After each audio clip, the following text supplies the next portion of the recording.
La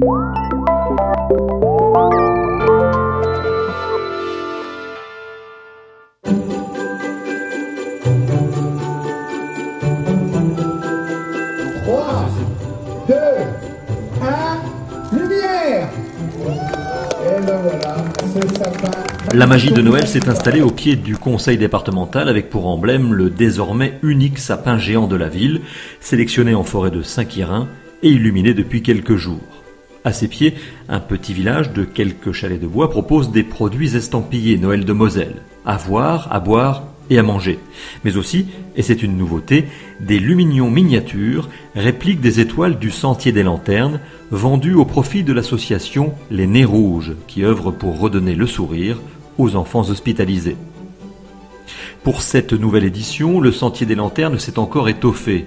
On y dénombre plus de 400 sujets, dont certains issus du monde du cirque, et tous sortis de l'imagination de l'illustrateur Guy Outerainer, largement inspiré par les contes rhénans pour enfants.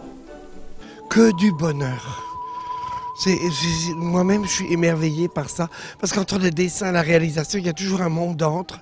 Que du bonheur. Je regarde ça comme si quelqu'un d'autre avait fait ça, et je suis émerveillé par ce que les gens ressentent. Ils déambulent là-dedans. C'est un autre monde. On oublie ses soucis, on oublie tout.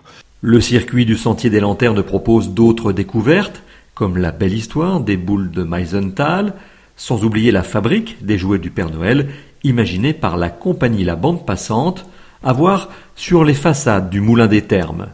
Quand on rentre dans ce sentier, on rentre dans le monde merveilleux de notre jeunesse. C'est-à-dire que c'est la machine à remonter le temps.